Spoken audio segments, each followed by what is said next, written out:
Olá, meus amigos! Tudo bem com vocês? Aqui quem fala é o professor Thiago Oliveira, aqui abaixo está meu Instagram, e neste vídeo nós vamos bater um papinho sobre distribuição e desigualdade de renda. Para isso, vamos utilizar essa questão elaborada pela banca Sebrasp no ano de 2021. O texto diz: a desigualdade social no Brasil é um problema que afeta grande parte da população. As regiões mais afetadas pelos problemas sociais são Norte e Nordeste, que apresentam os piores IDH do país. Com relação à desigualdade e distribuição de renda, assinale a opção correta.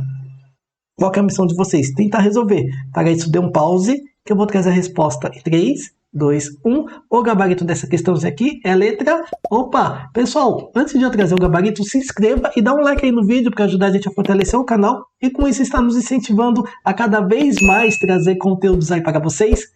Bom, o gabarito dessa questãozinha aqui é a letra E. Pessoal, antes de comentarmos a letra E, vamos entender o que está se passando, tá?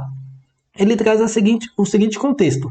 A desigualdade social no Brasil é um problema que afeta grande parte da população. Realmente não tem o que se discutir. As regiões mais afetadas pelos problemas sociais são Norte e Nordeste, que apresentam os piores IDH do país. Pessoal, tanto é verdade que eu puxei, tá?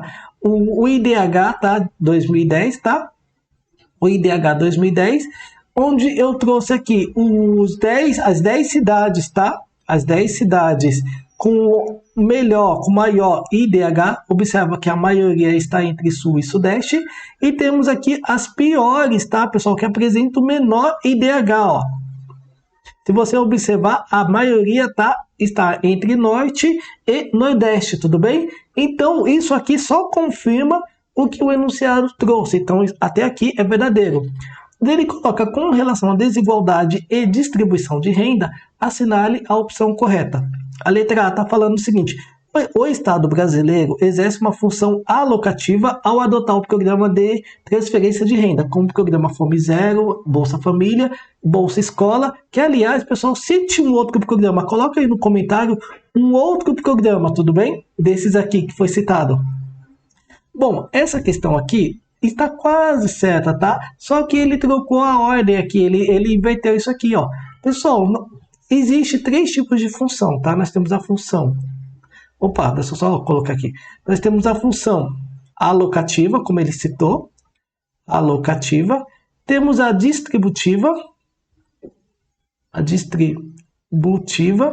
e temos também a estabilizadora,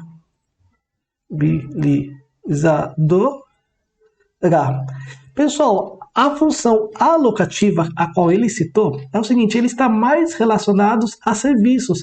Então, como assim a serviços? É o seguinte: nós vamos ter as pessoas, tá?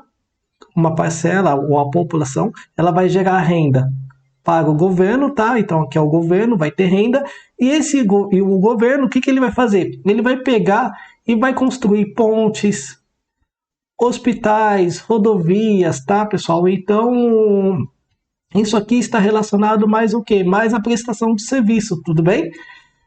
Só que o que acontece? Se você observar, programa Fome Zero, Bolsa Família, apesar de ser um programa social, isso aqui não é uma prestação de serviço do governo, tá? Por parte do governo. Então, isso aqui, ele tem mais a característica do quê? De uma função distributiva.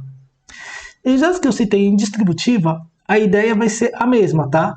É o seguinte: nós vamos ter as pessoas elas vão gerar renda para o governo, elas vão gerar renda do governo, e o governo vai pegar uma parte dessa renda, tá? E ela vai distribuir a quem mais precisa, tá? Então ela vai distribuir a quem mais precisa. Então ela vai fazer essa distribuição, tudo bem? Então, basicamente, alocativa e distributiva, a diferença é essa, tudo bem?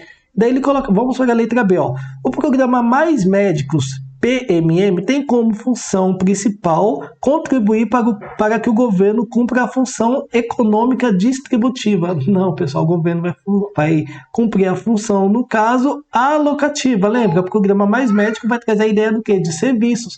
Do quê? Serviços de saúde, médico, tudo bem? Então, isso aqui é função alocativa, não função distributiva, como ele citou aqui. Bom, vamos para a letra C. Aliás, antes de ir para a letra C, eu quero que vocês pensem no seguinte. Eu citei aqui, tá, como exemplo, tá, de prestação de serviço. Tem aqui o programa Mais Médicos, citei pontes, hospitais. Eu quero que vocês coloquem aí no comentário um outro tipo de serviço a qual o governo ele aloca seus recursos, tudo bem? Vamos para a letra C. No período de 2012 a 2019, o grupo mais atingido pela desigualdade de renda foi as pessoas idosas. Pessoal, o que mata nessa questãozinha aqui é a palavra mais, tá? Porque essa palavra mais, ela trouxe a ideia muito forte, ela colocou uma situação muito forte em uma situação muito subjetiva. Por exemplo, no período o grupo mais atingido. Pessoal, será que é o grupo de pessoas mais idosas ou será que nós poderíamos afunilar um pouquinho mais? Pessoas mais idosas em determinada região. Você entende? Ou então grupo mais atingido, as pessoas mais pobres. Pessoal, ficou muito subjetivo, ela devia ter afunilado um pouquinho, mas essa informação ficou muito ampla, tá? Então, dificilmente essa afirmativa aqui, ela pode estar correta, tudo bem? Bom, vamos para a letra D. Ele está falando que a desigualdade de renda no Brasil caiu no período de 2015 a 2019. Eu fiz uma rápida pesquisa, tá? Aqui para facilitar aqui a aula, e a gente observa o seguinte, deixa eu só apagar que eu já tinha rascunhado, tá? A gente observa o seguinte, que de 2015 a 2019, com exceção desse período aqui, ó, nós temos o quê? Um período de crescimento, tá? Mas um crescimento do quê? Da desigualdade de renda, tudo bem? Então, não é que houve um decréscimo, não houve um decréscimo, isso aqui está errado, houve um aumento, tá, pessoal?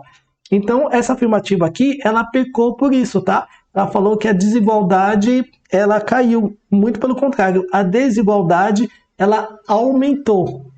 Bom, vamos para a letra E. Uma alocação de recursos de um programa social que atinja um ótimo de Pareto, ao ser ampliado, piorará a utilidade de outro agente econômico. Exatamente, o pessoal falou em ótimo de Pareto, eficiência de Pareto, a gente vai ter que entender o seguinte, que para melhorar um ponto, nós vamos ter que piorar ou sacrificar um outro detalhe, um outro ponto, tá? Por exemplo, você está estudando para concursos públicos. Bom, no momento que você está estudando para melhorar um ponto, por outro lado, você está deixando de curtir mais tempo com a sua família, de poder fazer aquele passeio que você gostaria, de trabalhar, de descansar. Então, ou seja, você está abrindo mão de uma coisa em função de uma melhoria do outro, tá? Então, quando ele coloca um programa social, vou utilizar aqui, tá, um programa polêmico, não quero entrar em detalhe, tá, pessoal? Se é certo ou se é errado, não tô aqui para isso, tá? Mas se a gente for pegar o auxílio emergencial, que na época, né, que foi implantado, se eu não me engano, foi de 600 pilas. Bom, pessoal, esses 600 reais, a gente tem que entender o seguinte, o governo, ele vai passar esse repasse para as pessoas que necessitavam, que as pessoas que precisam. Não sei se o programa está em vigor ainda.